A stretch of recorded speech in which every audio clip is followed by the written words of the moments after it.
poured out 1,000,000 worth of wine. Then I stepped into the pool and soaked in it. Finally, I scattered a ring of salt. I licked a little salt and took a sip of wine. I could live like that, because I was the last man on earth. I blasted open the supermarket door with a single shot. I took whatever I wanted without spending a penny, just for fun. I drove luxury cars to go bowling.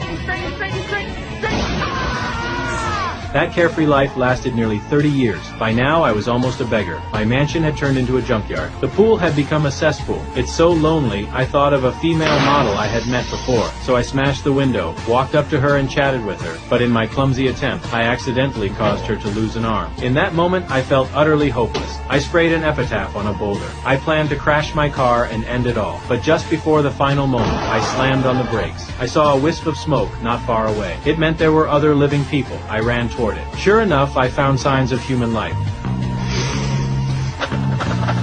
Then a woman's voice came from behind. Hearing this, I fainted from excitement.